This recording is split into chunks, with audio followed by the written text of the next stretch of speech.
Good morning and welcome to Lattes and Leaders with Dr. Brad Johnson, best-selling author and accomplished public speaker specializing in education and educational leadership. I am your co-host, Jeremy Johnson, organizational psychology consultant specializing in career coaching, training, and development. Meet us here each week to discuss topics in education and leadership and meet with some of the top education talent and thought partners from across the globe. So grab your latte, sit back, and enjoy a relaxed conversation that will leave you informed and encouraged. Welcome to Lattes and Leaders, and we have a special guest with us today. Mr. Nason Lollar is from Mississippi. Is that right? Okay, yeah, I got that right. And so you're the principal of a CTE school, a high school, and I'm a big fan of that. I talk about it a lot. So I definitely want to pick your brain on that a little bit today. So if you want to just kind of kick us off, tell us kind of how you got to that position through your academic career and kind of, how you're making the best of it or learning as you go, so to speak. Yeah. Well, I'm honored to spend some time with you today, Brad. I really appreciate it. I'm in my 25th year as an educator, public school educator in Mississippi. My first 14 of those years I spent in the either mathematics or social studies high school classroom, and I coached various sports, mostly baseball, but plenty of others too. And then after that 14th year, I was able to earn a position as an assistant principal at a 9 through 12 high school here in Mississippi and spent 9 years there. Was happy as a lark going going through the steps there. School of around 1,300 students, and it was comprehensive. Everything you deal with kids and teenagers, we did it. And so had an opportunity to move to our career technical center here in Madison County. Last 2 summers ago, actually, and so now in my second year here, really enjoy. In some respects, the CTE classroom is one of the toughest in a school district for a lot of different reasons. We ask a lot of those teachers, but we ask a lot of those teachers, and they're the individuals that we've tapped to come into the classroom from business and industry, where their background is totally different from what your typical educator would be. And so, in that setup with that type of educator coming into a classroom who's very new to the field, then we also hand them over a shop that is about 5 times larger than your normal science lab, uh, with all kind of dangerous safety concerns going on. And then we expect them to prepare students for tests that they've got to pass to earn a credential. And so it really stretches your definition of what it takes to support teachers in this field. And I love it because you're dealing with folks who are capable in so many different areas. But that's been my first 2 years, I guess, in the CTE field. And uh and I would have to say it's been a joy to watch these folks work, because they adopt that mantle of educator so quickly and really do feel a sense of purpose that sometimes, in the grind of the typical education setting of a high school or any other school, with just the number of people, the size of it, and the I guess grind may be the only word that fits it. You see a renewed sense of purpose quite often, because you do see so many connections where kids have that light bulb moment about a particular program that they're in, and they really see a future opening up in front of them. Uh, whether it be a selection or helping them decide, this might not be the field that I really want to do. Right. That's a good decision for a lot of kids as the positive one. And so that's been my introduction, I guess, to the CTE field, one I'm very thankful for, and has really added a new chapter to my career that I probably didn't see coming 3 years ago. Yeah, and I myself, I know we shared a little bit before we started, and I've really been, thinking a lot about how we push everybody towards college, and yet less than 1/3 of students graduate from college. So, we're missing the mark so bad. And, I see CTE is definitely a needed thing. I shared a little bit about an apprenticeship in Switzerland that I'd heard about, and where they're able to go into the work field and get credit and work and get paid, and just was a good mix. And so you have something kind of similar to that you're working on and starting to develop. So do you want to share just a little bit about Yeah, that, because I think that's so important. absolutely. Well, I'm sure we're probably no different here in Mississippi than many other areas of the country when it comes to the career technical education field. Workforce development is probably one of the bigger buzzwords that I've encountered through my 25 years, particularly in the conversation here in Mississippi. Workforce development and also workforce participation Mm. are two terms that get thrown out a good bit. And sometimes when you have words like that can get taken over by the culture or the media or whatever, what have you, how you define those can become difficult. Um, and I feel like what we've been able to do, and what I know so many other CTE schools are doing so well, our program in Mississippi we would call work based learning, which is a credit bearing course that students can enter into. In the best cases on those scenarios, obviously a student can just get a job and meet the requirements of that course. But in the best case scenarios of that, it would be an internship style setup for a kid. And just one example, this happens a good bit, and I know across the country. But just recently, we had an HVAC business where it was a single owner who worked by himself, but he also had a view of trying to teach skills to a younger worker who might be looking at the the field of HVAC, plumbing, and electrical as a career. And so he came to us and said, do you have some students who have pretty good skills? We let him talk to our classes. We let him come in and meet with students. And then at the end of that day, we did a sign up and we said, uh, this gentleman will be coming back in a couple of weeks. If you're interested in a job interview, here's the list. Well, we were able to set up an interview process where he came in and sat with our work based learning teacher and did job interviews with 13 of our construction students. And in our view, that's the best picture of workforce development, a scenario where one kid will have the payday. They will get the job because they're able to conduct themselves in the interview and explain and then earn that position. But we also are able to give 12 more kids a free shot at an interview where they've got one under their belt now, and it's a really low risk. They're not at the point in their life where they're trying to provide for a family at just right now. So they get the opportunity, they get the conversation, they get the ball rolling on their experiences of how to conduct themselves in the workplace, which is so important for the current generation. They probably get talked about a lot about their dependence on cell phones and how they interact. Sometimes challenged is a difficulty for them because of maybe dependence on technology. But that really is some of those workforce skills that I think really benefits the kids, and to me is probably the best picture of what we're able to provide students in the CTE field. Yeah, I love that. And like you said, I mean, you're giving them an opportunity to practice a real world skill of interviewing.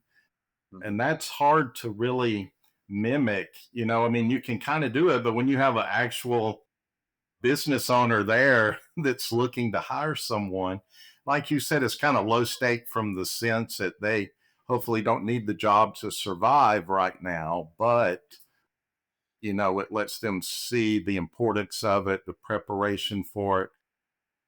And, for good or bad or other, it lets them see that, you know, there's one opening for 12 people, and that's going to happen a lot. And so it kind of prepares them for that too, for that real world experience. So And Yeah, Brad, I love that. I yeah, love that idea.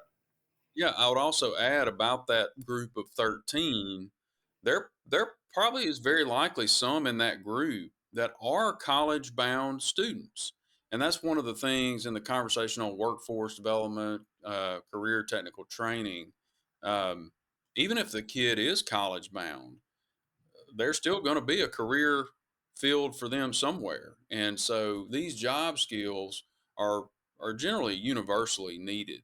Whether that kid is probably going to go straight into a construction field or an automotive, whether that student's going to go to nursing school, um, it just transfers into bedside manner in that conversation. And so even though they may be college bound, those skills are every bit as important. Uh, and you know, so that we feel like it's a win-win in that regard because they're all going to need a career at some point. And so Absolutely. that's more motivation for us to talk through those type of things with our kids. Right. And like you said, I mean, they're not exclusionary. You can No, develop a talent in one, go to college, get an administration degree, and you're that much ahead of the game and starting your own business down the road or whatever. It's not a either or. And but there is, and I don't know throughout the country. I know here, in the Southeast, I'm in Atlanta, there just seems to be such a shortage of people in these fields. And, when something happens, air conditioner goes out, it may be weeks before someone is able to get there and really, work on it. And it's like, and most of them, hopefully, I've been fortunate to build a relationship with some of them over the years that I have the same people. But, they all say the same thing like, I'm overwhelmed. I have so much, yeah, I'm just like, I need help. I wish, or it just always seems to be an area and they make good money is the thing, it's like, well, you are exactly right. And so my data that I would look at is probably very specific to our local area. I'm sure it changes from different parts of the country. But the construction field we've already talked about once. But the data that I get when I talk to contractors right now, the average age of a guy who's out helping build a house right now is 55 years old. wow, So we've got to find a way to bring in a new generation of right.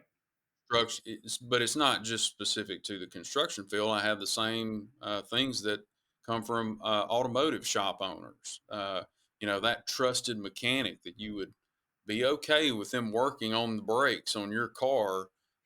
Generally, is somebody who's done it for 30 years or more, and we've got to find a way to replenish those younger ranks to keep that business going for the good of our economy and our country.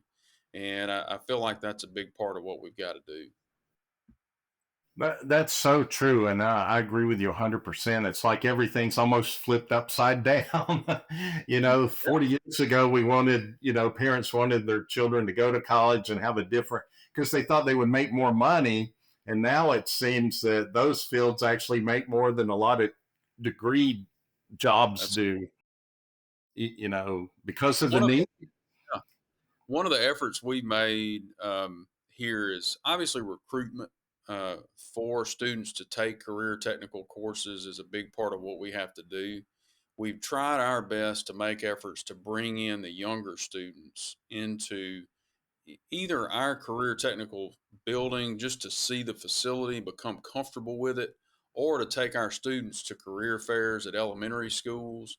So those students have more time to think through the possibilities that, hey, this nursing program may be something or health science program may be something I would be really interested in. And like you mentioned with college, the nature of higher education being what it is, the price being so high, debt being such a burden on so many people, we are finding that parents are, unsurprisingly, very receptive to the career technical field as an option more and more these days, and I think that's a big part of it. you can certainly earn a very nice living these days by uh, taking a trade. But the thing about it is the need is so great.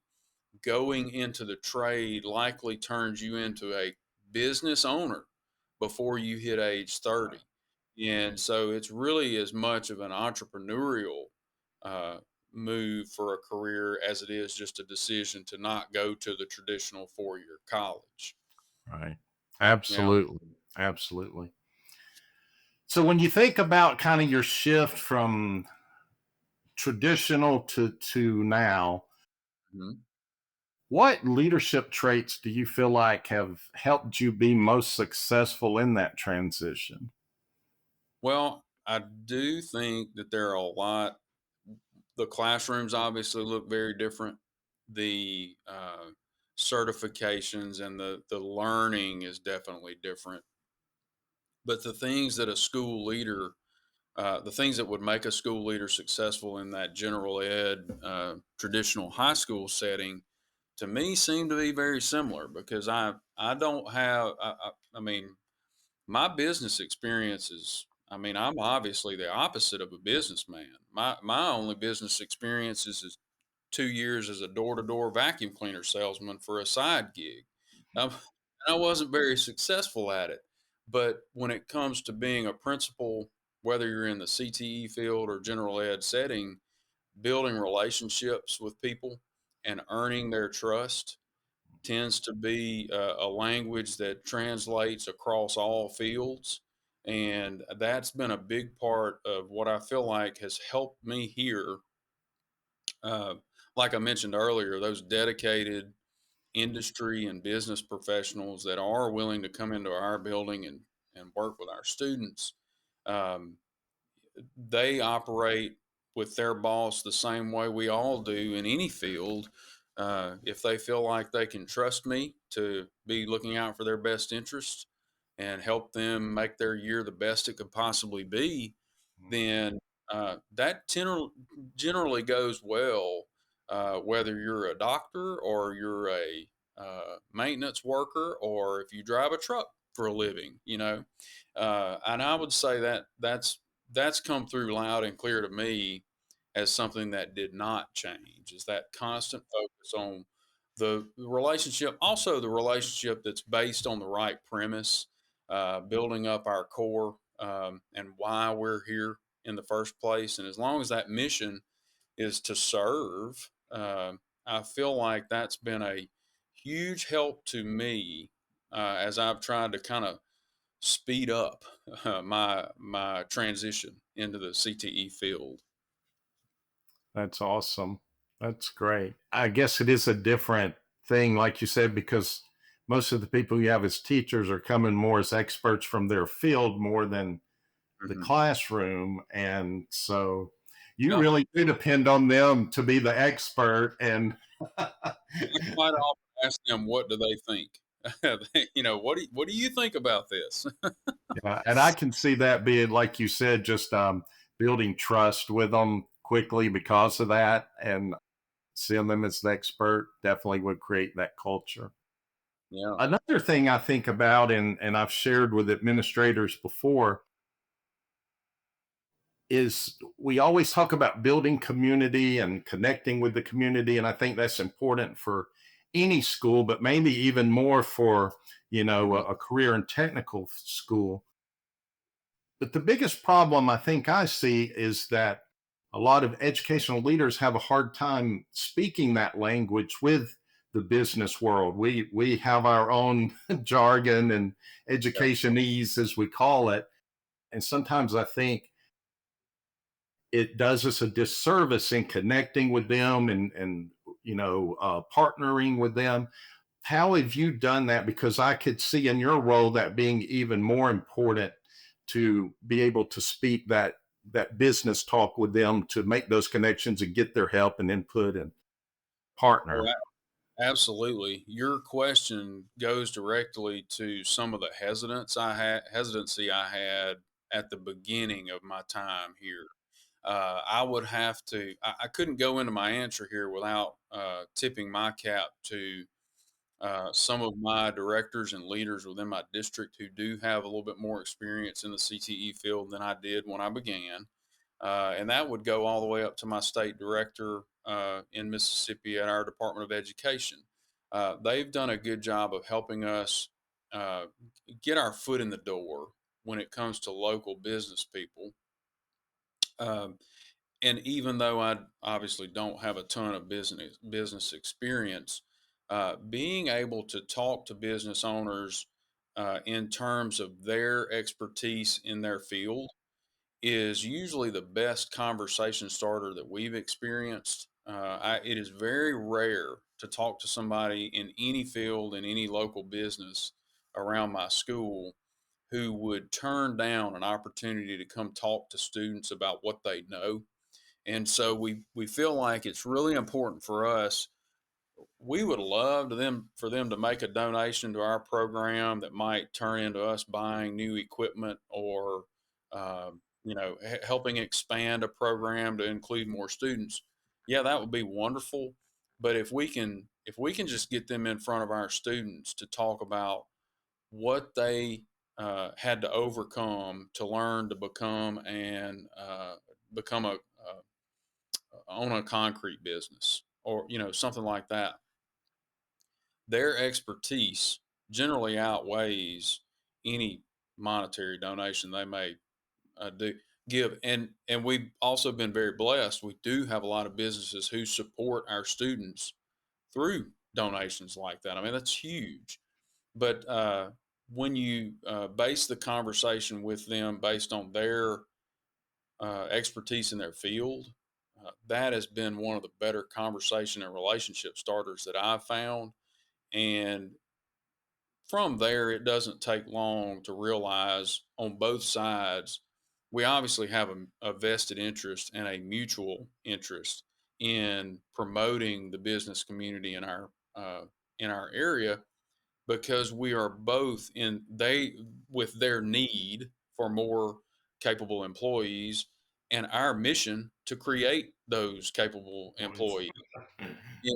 And so that's one thing where it goes back to that workforce development conversation where you're really trying to just bring in that third party that kind of bridge the gap between what we do in the school and what happens in the real world. And once that kid hits age 18, are we helping them get to that other side by the time they reach graduation? Yeah. And that's so important. It seems like, often we treat even the high schoolers like kids almost till they graduate, and then it's like, go be a successful adult. Good luck. And they're like, yeah, and they're like, I don't know how. You didn't really Exactly. prepare me. Exactly. Good luck to you. Well, that's awesome. I love that. I love your concept. I love the importance of the focus on the community, of preparing them. And I believe you have a book I that's do. coming out. Do you want to take a minute and Yeah. share a little bit? Oh, I would love to. I appreciate the opportunity. This summer, actually, published a book, The Five Principles of Educator Professionalism, Rebuilding Trust in Schools. I published it through Connect Ed Publishing. And it really, I guess, to boil it all down, those five principles, I've spent a good bit of my time writing. I keep up with a blog. I've done that for about 5 years now. And after a couple of years of that, I realized that a lot of my writing did center around professional conduct. And the more I led professional development at multiple schools that centered around code of ethics, educator conduct, I realize that there's very little that you can come across in that area of conversation that isn't negative, that Mm, that turns into a list of basically the list of do not do do's. not. Yeah. Can't do this, can't do that. And obviously, we do have to have conversations about topics like that. But the more I spent time preparing, and then obviously writing is a great way to think out what you really feel about something. I came up with the idea that if we want to improve in the area of lapses or good conduct, daily educator conduct, we need to see that as our daily actions that make a contribution to the culture in our school. And if we do that and we start looking that as an opening to the door to culture, then the purpose for why we're in the building and how we build relationships really does boil down, even though schools are so different across the whole country. These five principles: teaching and learning, school safety, communication, personal balance, and morale, that travels pretty well across any school district line. And I think most any parent who would look at an educator in terms of, are they worthy of standing in my place when I send my kid to school every day? I think if they could cover those five principles and feel comfortable with how we approach those topics, then they're going to feel a lot better about us as educators and make a more supportive school community in that regard. And then there's obviously a practical side of it. As an administrator for 11 years, I have had to sit down in some conversations that aren't as comfortable. And after spending over a decade as an administrator, um, I really kind of developed a theory that, we talk about culture, we talk about the science of reading, we talk about you name it. I mean, there is every topic under the sun that is printed and published and talked about. I feel like all those conversations are pretty minor compared to professionalism. The problem is nobody talks about it in public because usually whenever that conversation happens, the door is closed, Yeah. it's confidential. We can't talk about it in public because it's some incident that's damaged the community. And the only thing we'd like to do when we're in that room in that really tough conversation is just move on. Let me get out of this meeting, get it over with, so that I can go uh, observe a classroom, or I can go to a ball game and supervise a ball game. Anything other than having to do that negative conversation. And so the kind of the premise of the book is that those lapses in conduct that may cause us to go into that conversation, whether they're huge or even if they're minor, they really do serve to damage our school community in ways that hurt the trust parents and the community have in us. And so we need to bring those conversations out in the open. And the way to do that without off-putting the 99% of our high flyers that do those things so well is to do it in a way that inspires instead of preaches. And so hopefully that's what I've been able to do with my book. And so that's where the five principles came from. I'd have to tip my cap to my good friend Jimmy Casas, somebody you probably know too. He helped me in my thought process to get to that five principles and the building or rebuilding of trust, whatever may be needed. But that's kind of just a brief picture of what the book's about. Obviously, I'd love to connect with anybody on social media uh, or online that may have more thoughts about that. I'm comfortable talking about professionalism after spending so much time writing on it. Sometimes not the easiest topic, and it was a tough one to define, but also one that I think is worthy of us spending our time on. Yeah, absolutely. Yeah, I've always found it interesting, and I say that we have procedures and policies for everything except really dealing with conflict with adults. Yeah, And like you said, it's the tough conversations are the ones we try to put off, and when we have to have them, we try to get past them as quickly as we can. Um, absolutely. but they are important part of the whole process, the culture, the trust, everything, like you said. Yeah, So yeah, so when this comes out, I'll definitely post a link to your book with that, awesome. and we'll share that. So that it sounds like a great read, and maybe especially for principals that have a tough time dealing with that or try to put it off, maybe it can give them some strategies and ideas to help them so that they can head things off before they do get worse, which I think is an important part of that.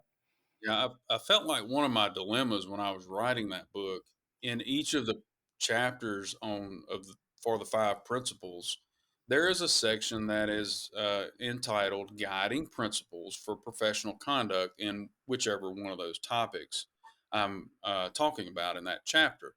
And as I got to two or three of those, I realized I may be writing a book that the administrator may want a educator who may have run afoul of one of these principles.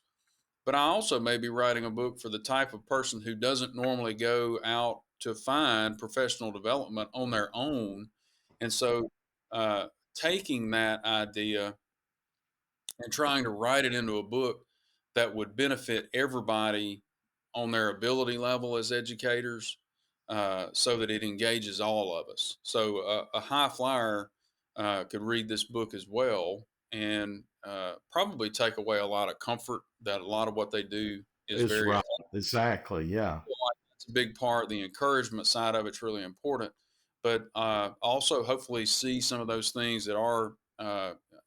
I guess another way of saying it is some of these things we've learned a long time ago that we talk about that are really effective, and it could be seen also as kind of a pushback against 20 or 30 years of fads that sometimes can distract us from what may be the most important thing. And so that's another thing. I feel like it's obviously good for a first year teacher or a college age hope soon to be teacher, but I also feel like it's good for a veteran for that encouragement angle. But it's also not just a conversation on your daily conduct and misconduct.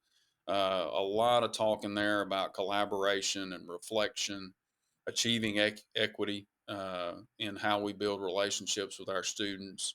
How do we use data to drive instruction? How do we innovate? You know, what is our trial and error process, and do we even celebrate that when we try new things at our school? And so, the biggest chapter in the book, there is plenty of teaching and learning in there to hopefully help educators reflect on what they do in the classroom, so that they can reach every student that sits in every desk in their classroom. So, tried to hit a lot of different groups with it, and hopefully that was successful. But I'm thankful for the opportunity to mention it here. Oh, absolutely, absolutely. And it sounds like a book that's, we can never learn enough. And as educators, regardless of how many years, I tell people all the time, I write a lot, but I still read a lot Yeah, and, research a lot. And just, that's what keeps you, your mind going and focused and hopefully constantly improving.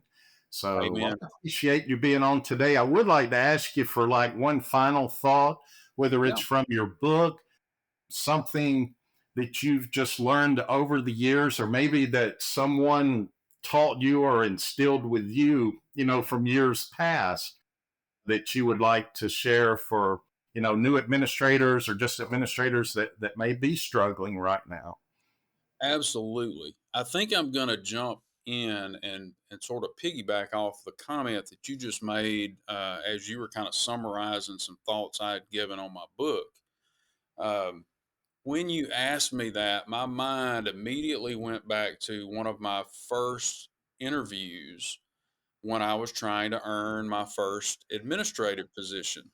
Um, I did get this position. It was my administrator interview for the first assistant principalship that I earned, but I'll never forget my superintendent uh, in the second interview, Ronnie McGehee. He absolutely busted me with a. He had kind of set me up. I'd had a couple of good questions. I felt like I had, kind of held my own against him, and he was a pretty intimidating interview. But then, very quickly, as I was feeling good about myself, he absolutely busted me with, "What are you reading right now?" And I said, "What do you mean? What are you reading right now to make yourself better at what you do?" And I had nothing. I could not even think of a book that I had recently read. If I could have come up with fiction, I would have thrown it out. But I think the best thing I could get out was I had covered a chapter in Second Chronicles in my daily Bible reading that morning. So I threw something out from him about King Solomon, probably, and I just tried to get through it. And he said, "Look, you don't want to be just a good administrator. You want to be a great administrator. And you're going to have to find things to read, to learn, to make yourself better. If you don't, no one else will take responsibility for that." And I'd have to tell him, and I have told him this, that that's been a question that stuck with me. I've used it a couple of times. I don't make it a standard interview question, but I would have to say that I would echo your sentiment about the importance of reading and trying to improve ourselves. The game constantly changes on us, but those principles still hold their importance. It seems like through the changes and the technology that might get thrown at us. And I would just, I think I would echo your point to continue learning and keep after it, because that's what we're here to do and what we need to model for the people that we work with and the students that we lead. Absolutely. Absolutely. Well, thank you so much for being on today. I appreciate it. Your words of wisdom. I love what you're doing and helping students to be really prepared to Yeah, step out and take their role in society. I think that's one of the most important jobs we have as educators, is to help them. And one of the things I love about those types of programs is you kind of help them find their strength, what they're good at, or what they may not be, so that they know going forward. That's just important to know as well. But if you can help them find something that they are kind of passionate about or have a talent for, and develop that and prepare them, then man, we've gone a long ways towards helping prepare them to be successful in life. absolutely. Absolutely. Thank you. I appreciate the opportunity. This has been a fun chat. Absolutely. Yeah. Well, I hope you have a great day and a wonderful Christmas. I know it's right around the corner, and hopefully you'll take time to rest and refuel yourself. Definitely will do that, and you as well. Thank you, Brad. I really appreciate it. This has been Lattes and Leaders with Dr. Brad Johnson. We hope that you leave today feeling informed and inspired. For more educational content, be sure to add this podcast to your list and follow Dr. Johnson on any and all social media platforms. For more information on Dr. Johnson, Jeremy Johnson, and special guest, check out drbradjohnson.com. That is DOCTOR, bradjohnson.com. Hope to have you back soon.